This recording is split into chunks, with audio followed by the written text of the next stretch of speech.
Hello and welcome back to a new episode of EFL Roundup, where I round up the biggest news stories across the EFL over the last 24 hours. We're going to start off this episode by talking about the big results that's happened across the three divisions. I don't think many people thought that Plymouth was going to go all the way to Sunderland and walk away with a point. That is a very long trip for Plymouth fans. I think some of them even left at 2 in the morning, and they've managed to celebrate in the 90th minute. What a way to celebrate and snatch a point away from home against Sunderland. A team which is pushing for the top 2 places in the Championship. Loads of people before the game would have said, yes, 100% Sunderland would walk away with the 3 points. But no, Plymouth has snatched a point away from home. West Brom and Norwich scoring goals for fun. Both of them won 5-1 at home. Whereas Derby and Luton, well, we just continue losing games of football, don't we?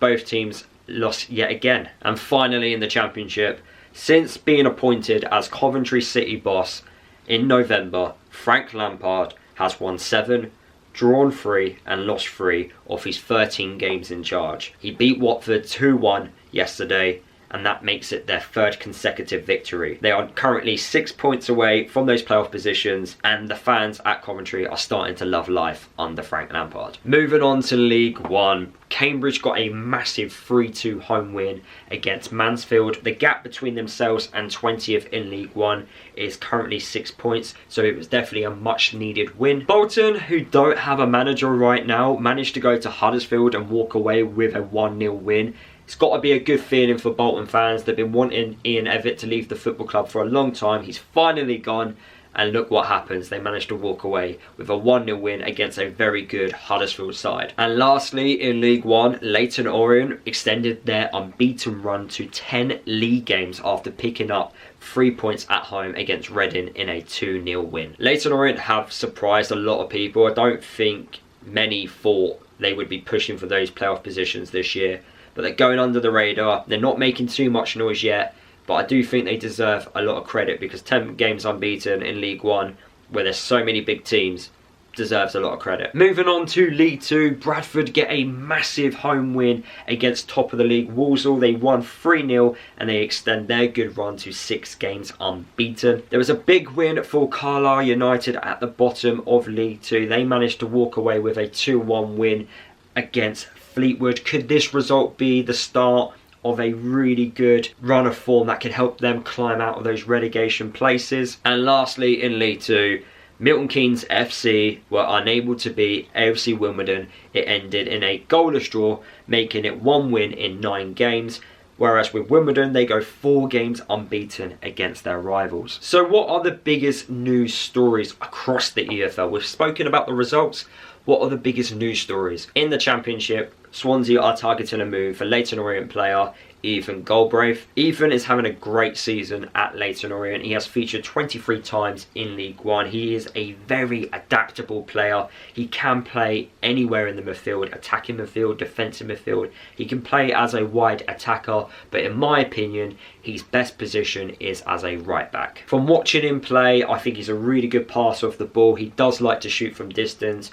And if I'm being honest with you, with the way Swansea are playing this year, looking at Josh Key, I don't think he's been having a great season. I think he's underperformed compared to last year. So I think signing Ethan would be a massive improvement in that department. Moving on to League One, the big news story which I've picked out is about Peterborough. Now, Peterborough lost 5-1 away against Lincoln.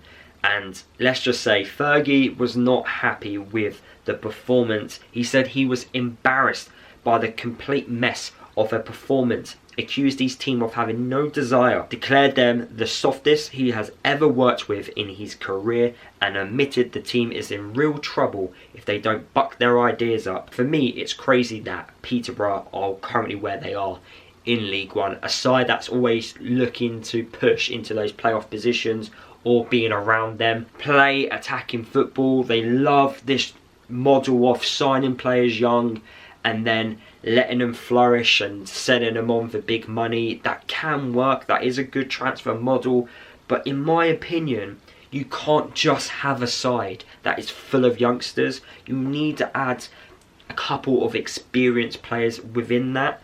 But I know that isn't the model, but I feel like that's what Peterborough need. And I look at their side and from what I've seen from games, in the midfield, they're so weak. They need someone who can protect it. And I feel like experienced players can also help the youngsters improve and develop. Just a couple of experienced heads. But for me, they're just so weak in that midfield. Of course, Kwame Poku, someone who has had such a great year for Peterborough this year. I know he's currently got an injury, but I could definitely see him leaving in the summer regardless. But they definitely miss him. They just don't know how to stop teams from creating opportunities. They're weak in the air. They're awful at defending set pieces. You couldn't put money on them defending the lead. And in my opinion, they're missing a really good old-fashioned defensive midfielder. I do think it's time to depart ways with Ferguson because, for me, I don't think he's the right guy with this young model squad. I know he's done well for certain seasons, but this year in particular, it's gone backwards. I think going forward, Peterborough need to get a young, hungry coach who would, I think, just deal with this young squad a lot better. I know they've done this in the past, but I just feel like they need to depart ways with Ferguson. It's this love-hate relationship where he comes back, he goes. I think it's time to fully depart ways and just let it be that now. And lastly, in League 2, new Barrow boss Andy Wing celebrates his first win as the new boss against Grimsby in a 3-0 victory.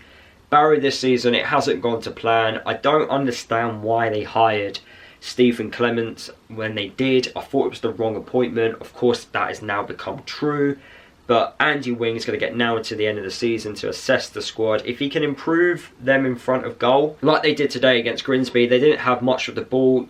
For me, you don't need the ball to win games of football. It's about what you do when you do have possession, being dangerous when going forward and making sure you're clinical to win the game, and then of course make sure you are defending extremely well. If Andy Wing can sort out being just a little bit more clinical like they were against Grimsby, then he'll pick up more wins, he can assess the squad, and then Barrow can look at trying to get into that top half and push for those playoff positions like they have been the last 2 seasons. So that is the end of EFL Roundup. Let me know your thoughts on all the topics I've spoken about in this video. Drop a like on the video as well, it helps me out a lot. If you're new to my channel, please subscribe. I will be uploading more of these episodes in the future. I want to produce more EFL content whenever I can, especially as my team Luton keep not performing. So yeah, let me know what you think of the video and my brand new series. And yeah, I'll see you guys in my next video. Before I end this video, I just want to say a massive thank you to all my channel members. If you want to become a channel member on my channel, click the link in the description below or click the join button on my channel, which will give you the option to become a member. If you become a channel member, you get exclusive perks and you help support me as a content creator. I'll see you in the next video.